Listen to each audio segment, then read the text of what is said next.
Welcome, Mr. Shorten. Good to have you on the show. Thank you for inviting me. Pleasure to be on with you. Thank you. Just getting straight into it, I guess. We want to acknowledge the work that you've already been doing in the sector, your advocacy for the scheme's sustainability, and your commitment to listening to the voices of people with disabilities even before your current position in Parliament. How are you feeling about being in the role for approximately 2 years? I feel like I haven't got a minute to waste. I want to run 60 seconds in every minute while I'm here. It's a privilege. It's unbelievable privilege.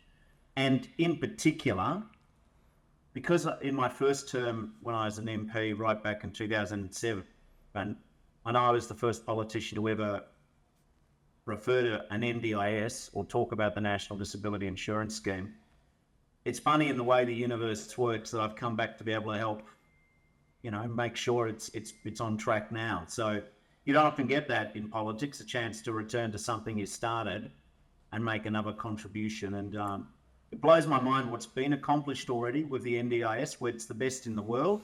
But it also, in the last 2 years, I'm completely motivated to make sure we can make it, I'm going to use these words, politician proof in the future. Yeah, interesting words. I like that, politician proof. Thank you, Mr. Shorten, for sharing that. Just in relation to the federal budget, there's been some catchwords around cutting out some of the wastage of the scheme. In your own words, how are you feeling about the federal budget and how it relates to the scheme? For me, the question I ask myself about any action I do in the job is, what's in the best interests of participants on the scheme and the people who love them? So I think the budget contributes to answering that. The scheme is growing at 20% at the moment, nearly 20%. That's too fast. That doesn't mean that it shouldn't be growing. I think if we could get it to grow at about 8% per year, that's pretty good. Nothing else grows like that. So I'm very keen to make sure that it's there for the future. I think it is the case that when there's big piles of government money, and there's none bigger now than the NDIS, that there is some opportunistic and unethical conduct by a few service providers. When they see government money, they think, "I'll take some of that, thank you." And in turn, that lets down people with disability and lets down all the good service provision and families working in the scheme.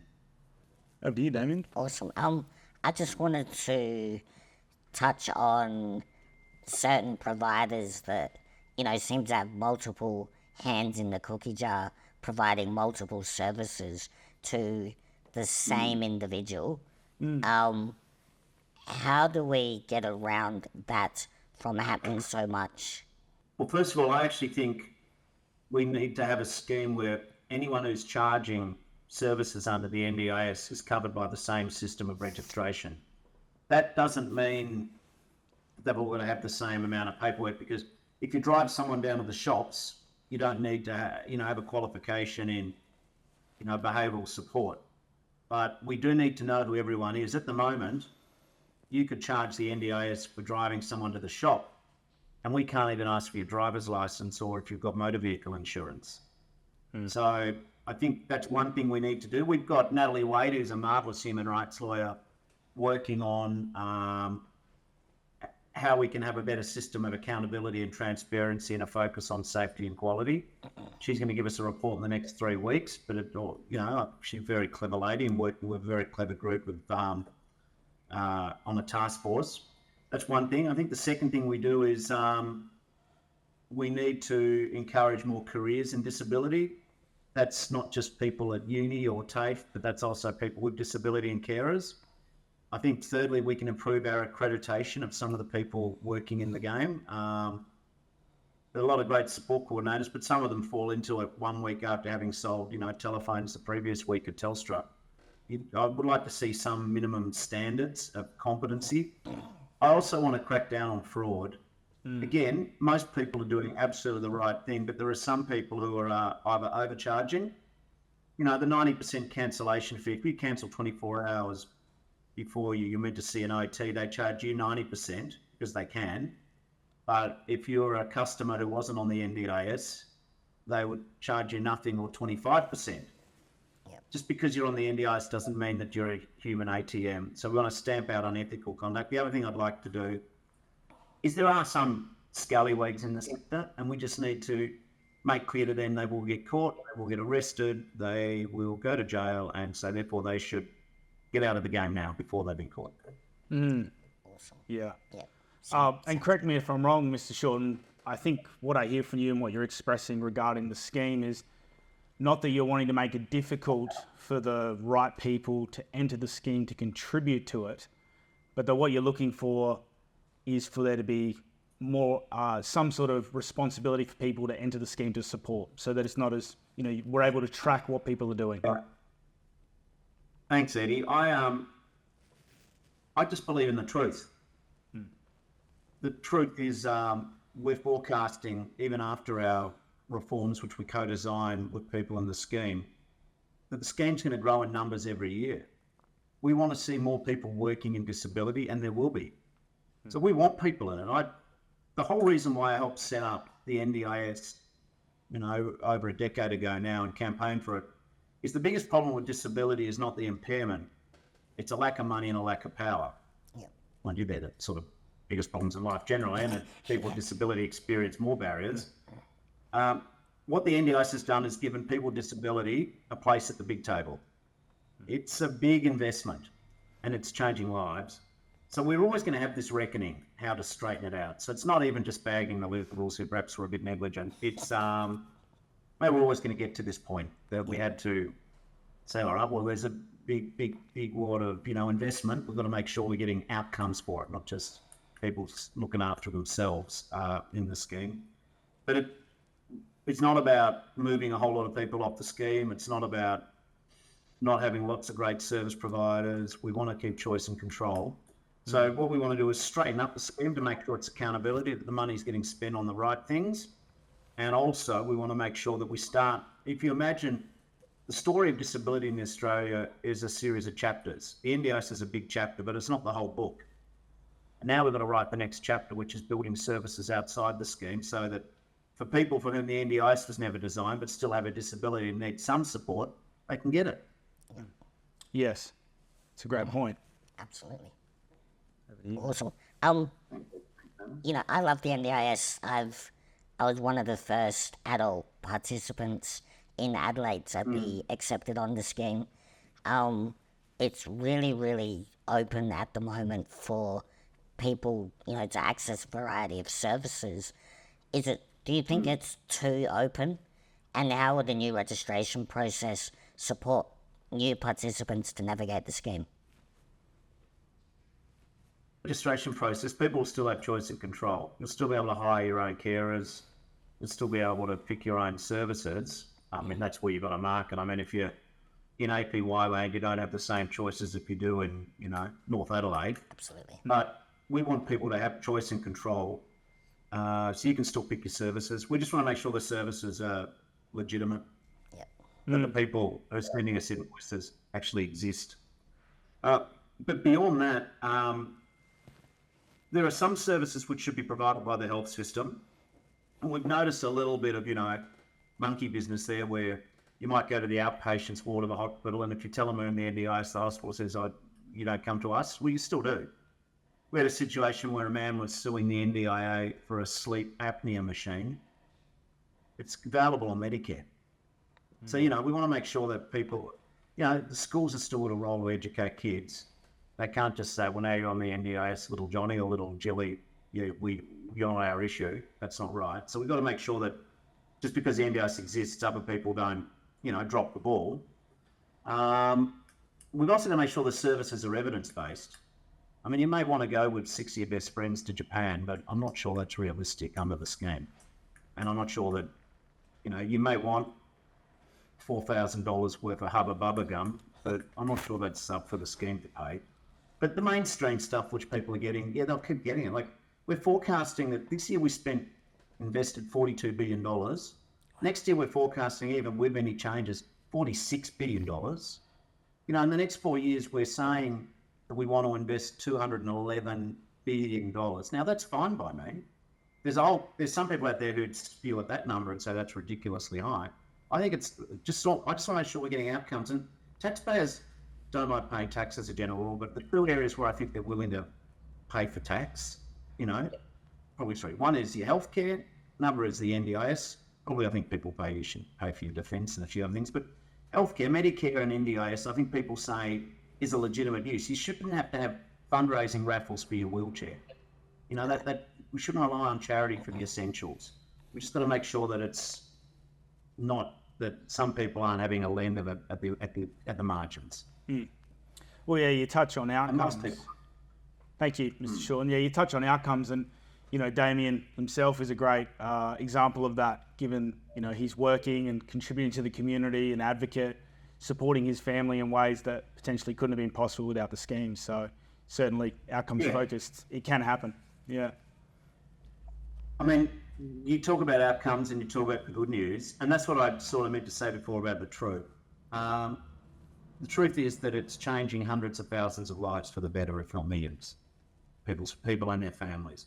The thing which really motivated me more than 10 years ago is that sort of vision, dare I say it, of two aging carers in their 80s. They're drying the dishes at night, looking over the window out of, the backyard from their kitchen, and they wonder who's going to be able to assist their adult child when they no longer can. I called it the midnight anxiety. I don't think the NDIS has fully alleviated that yet, but it's on the way to. And the other example I would use is people with disability who, if they can just get that hand, either getting dressed or getting to work or just, with some of the meal prep or some care, then they can participate. It's the old argument, isn't it? Is a human being if they've got no other human being to talk to?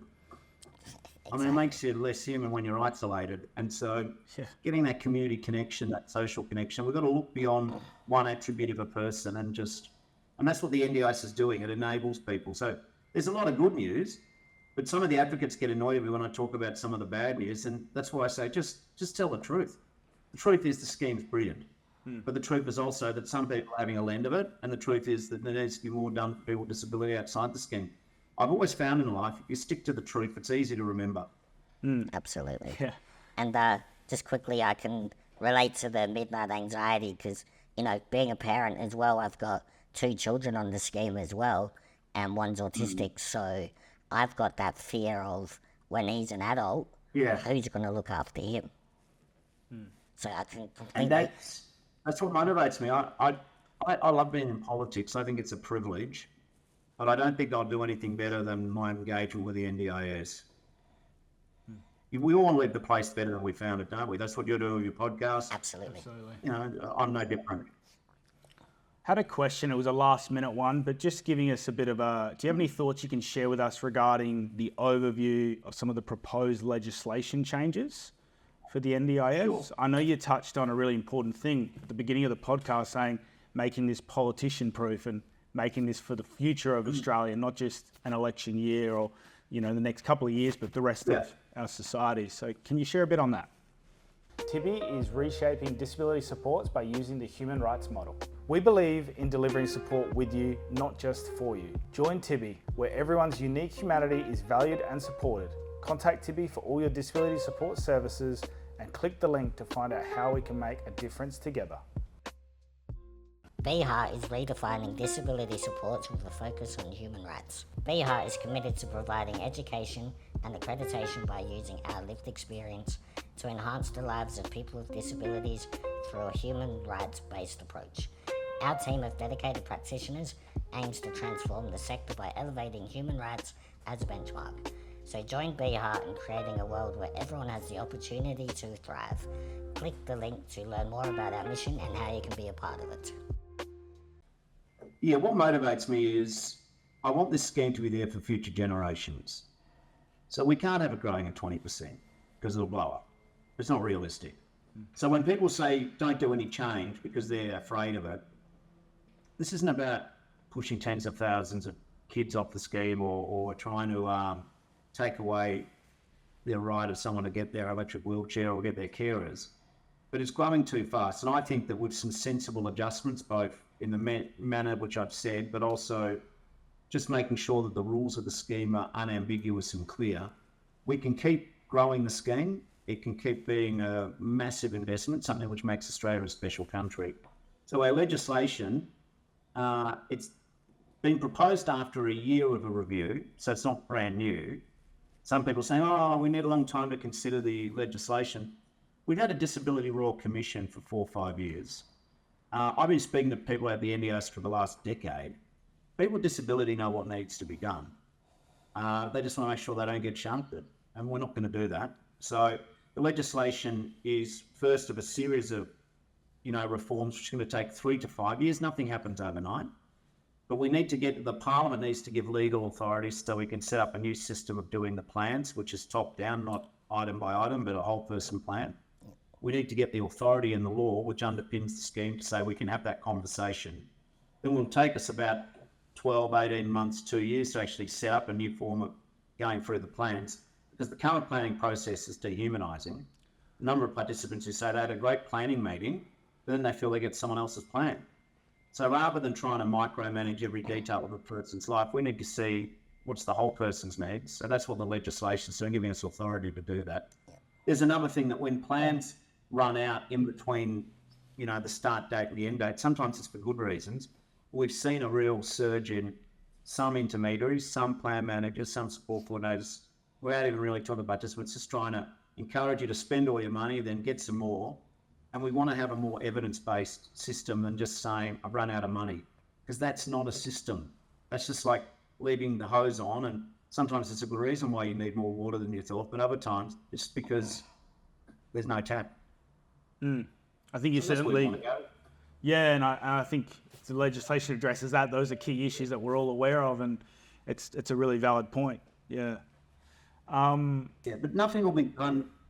I just want to reassure you viewers, listeners, what's motivating me is I want a scheme in the future which is immune from the left or the right or the greens or the browns or the oranges or whoever, whatever colour. And it's just predictable, fair and transparent and accountable and focused on outcomes. Yeah, I just wanted to sidestep for a moment and discuss one of our questions regarding the recommendations that came out regarding the NDIS, particularly recommendation 7 around how we can better support people with a psychosocial disability. And for me, it was very reassuring to hear that as one of the recommendations. Can you elaborate on perhaps some of the ideas on how we can implement that better between state and federal services? First thing is that I was very involved in the initial design, which included psychosocial illness in the scheme. I think it's an artificial delineation between physical impairment, intellectual disability, or psychosocial. If you have a disability which sufficiently incapacitates you, it's a disability. So rather than just try and be purely diagnosis driven, you look at the impact of the diagnosis, not just the diagnosis. So psychosocial disability remain in the scheme, full stop. There's been some sort of, the madness out there in Twitter land and social media land and private Facebook groups saying that they'd want to be kicked off. That's not right. But I do think there's a lot more we can do with the early intervention models. Not everyone's suited to a particular form of therapy, and hour-by-hour therapy designed for the talking well is not necessarily the best or automatically the most optimal intervention. So one of the sort of mistakes that happened in the setting up of the scheme is the states are meant to pay 50% of the scheme and the feds 50%. And now the feds pay about 70%, the states only pay about 30%. But apart from that, one of the mistakes in the scheme was that there used to be a range of community mental health interventions where it wasn't just a Medicare funded rebate to see a psychologist, but you could go to a community clinic and you'd have a plan made for you and you'd watch how that's going. Yep. A lot of those services got bundled up as part of the state's 50% contribution to the scheme, which is good if you're on the scheme, but for a lot of other people who didn't need to be on the scheme, all of a sudden there's nothing. So we've got to reinvest in community mental health delivery services, so that's another way. Within the scheme also, the recovery models work in, that's the best practice. So when people come on, we want to see if early intervention can assist them. That doesn't mean people shouldn't be on the scheme. Why would you be on a scheme for life if you don't need to be? Now, some people are going to be on a scheme for life, that's clear. Yeah. But if we can make interventions which help people, well, that's even better. Absolutely. So that's what we're thinking about. And again, evidence-based, nothing radical. and we've got to train up the workforce for the future. We've got to convince the states to get back into the business. Some of them are. I'm a big fan in South Australia, and our cook, she gets it. But we just got to work together with the states, and we've got to walk before we run. But there's a definite issue that sort of, at the moment, you can do your 10 Medicare visits, or you end up in hospital, in the emergency ward, or you're on the NDIS. But the sort of unmet need in mental health for people whose conditions don't fit within that triangle, there's a lot of our fellow Aussies there. Well said. Great answer. Thoughts on recommendation 6 regarding creating a continuum of supports for children under the age of 9? I know you've heard, and so have we, many stressed out parents with young kids. It's stressful enough being a parent, I'm sure, but can you give some ideas on how the continuum of support for our young Aussies might look under the scheme? We want kids, when they're coming on the scheme, to go into the early intervention pathway. Now, there's some kids on the scheme whose disability is such that they're on it for life. I use as an example spina bifida. But there are some kids who've got developmental delays, so with the right early intervention, may not need the full NDIS orchestra, but do need support in their school and learning. So what we want to do is, using evidence, working with the sector, working with people who are neurodivergent, is we're not trying to say you cure autism. That's another myth that's out there, that somehow we want to mask it. I don't. I accept, and I think it's been a remarkable and healthy development, that we know a lot more about ADHD, we know a lot more about autism, we're a lot more aware of it, that people can be wired in a non-standard way and shouldn't be just labelled as, too hard. So building a continuum of support's purely about being able to meet the child, support the family, because the scheme tends to focus on hours of therapy for the child and not enough support for parents. So we think that we want to rebuild that peer-to-peer and family support. What we'd like to do is have, I think the ideal world, screening early on, 9 months, 12 months, 15 months if we can, then work out what that child needs as an individual, not just give them a label and say, you're in or you're out. That's going to take a while to develop. Yeah, absolutely. Yeah. Thank you for your realistic comments as well. We saw in the COVID world, and we see it on job applications these days, flexible work arrangements. And through the COVID stage, we saw, a lot of services being delivered over the phone and a lot of things being done at a distance with the nature of COVID. Do you think there might be a bit of an investment in some more face-to-face planning? Yeah, there will be. For people? Yeah. The agency, the NDIA had about 4,000 people in 2017 working for it, for 170,000 participants. So 4,000 NDIA, 170,000 participants. When I became the minister in 2022, there were about 4,000 direct employees and 500,000 participants, which is silly. They hadn't increased. The Liberals, I'm trying to, work with them, but they had this ideological bugbear that a public servant is a bad person and you shouldn't have more public servants. That's true until you need one. And then all of a sudden, there's not enough of them. And that's the problem I encountered, not enough of them, which means the plans would be rushed, they'd be cookie cutter, and the planners are overwhelmed. So we put on an extra 2,000 staff. And then we want to train them up to make sure they're able to give that quality of intervention, because sometimes families and people complain to me that the planner doesn't seem to know as much about the disability as the person. So they feel like they're getting reports prepared for people who understand them. So we're investing in the capability of the agency, but that takes time. They're good people, but I'm saying they've basically been set up to fail. So now with more people, hopefully we can be better at providing more of that face-to-face intervention. We've got to get to a point where the person doing the needs assessment and the plan meets with the person, and they're not on a half-hour clock. So it's not set and forget. But that's all part of our review direction and our reform. But it should be the case that people have face-to-face contact. We also want to decrease the churn in the system. In the call centre, which was labour hire, good people there, but big turnover of people. And the call centre was contractors, so they would take the call, but then they'd have to hang up and then talk to someone in the agency. That's not how a call centre's meant to work. You're going to get your answer there. So we're bringing a lot of the call centre functions in-house. Interestingly, of the new call centre jobs we've created as direct jobs, 40% of them are people with lived experience. So we've got to humanise the system and make it more consistent. Yep. I had one last question, and then I know Damien had some closing thoughts as well for you. Sat in on a meeting, and it ties in with our questions here today, with a bunch of providers, well-meaning providers, around them trying to navigate the world of PACE and the changes there, the necessary changes. Can you offer maybe some thoughts on that? People are, there's a whole knowledge thing there, isn't there, of us all learning the new thing and how we're going to get invoices processed in that space. Like you, Eddie, I get a fair bit of traffic on the PACE system rollout and providers wanting to pull their hair out. That's sort of succinctly, you're a bit politer.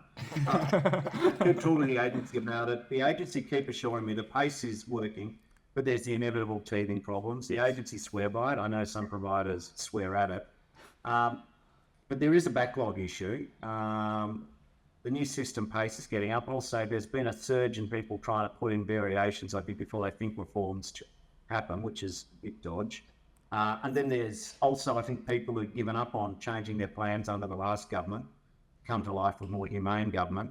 So, no good deed goes unpunished. So there's a surge, and the number of matters that the agency are dealing with in terms of plans has doubled in the year on a weekly basis, from 2,000, 2,500 to 5,300 last week. So some of that's PACE related. I remain optimistic. I'm assured by the agency that as people get used to the new software, it'll work better. But no doubt, we've discovered some teething problems and we're going to fix up the back office of it. Just want to reassure those providers, we are experiencing a surge in demand. There is a plan to reduce the surge in demand over the next 2 quarters. I do get that it's frustrating though. So I guess it's an apology for the inconvenience they're suffering.